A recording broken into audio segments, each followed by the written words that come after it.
नमस्कार, देशोन्नती संपादकीयमध्ये मी साक्षी आपलं स्वागत करते। काही दिवसांपूर्वी सरसंघचालक मोहन भागवत यांनी एका कार्यक्रमात बोलताना सार्वजनिक जीवनातून निवृत्त होण्याचे विशिष्ट वय असते। साधारणपणे वयाच्या 75 नंतर सार्वजनिक जीवनातून निवृत्ती स्वीकारत पुढच्या पिढीसाठी जागा मोकळी करून देणे इष्ट ठरते असे विधान केले होते।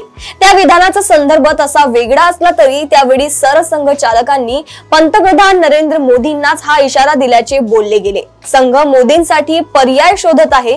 75चा मुद्दा समोर करून मोदींना बाजूला सारले जाईल आणि त्यांच्या ऐवजी नव्या चेहऱ्याला संधी दिली जाईल असे म्हटले जात होते। स्वतः मोदींनीच राजकारणातील निवृत्तीचे वय 75 असायला हवे असा आग्रह काही वर्षांपूर्वी धरला होता आणि त्याच मुद्द्याला आधार बनवीत भाजपातील काही ज्येष्ठ नेत्यांना मोदींनी सक्तीची निवृत्ती स्वीकारायला भाग पडले होते। आता स्वतः मोदींनीच 75 वर्षे पूर्ण केली आहेत। त्यांनी भाजपातील इतर ज्येष्ठ नेत्यांसाठी जो नियम बनविला आणि अंमलात आणला तो नियम ते स्वतःलाही लागू करतील का असा प्रश्न विचारला जात होता, परंतु हे होणार नव्हतेच। सर्वोच्च पदावर विराजमान असलेली व्यक्ती सगळ्याच बाबतीत सर्वोच्च आदर्श असते असे नाही। शेवटी माणसानेच पाय मातीचेच असतात।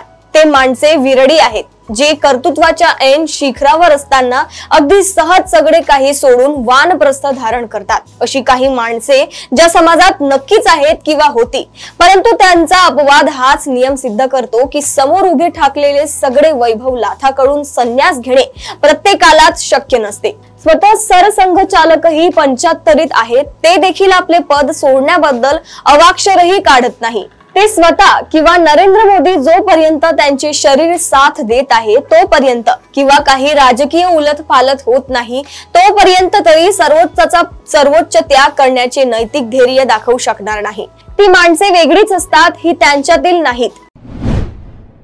अशाच राजकीय घडामोडी व अपडेट सोबत पुन्हा भेटूया देशोन्नती संपादकीयमध्ये। बघत रहा देशोन्नती। नमस्कार।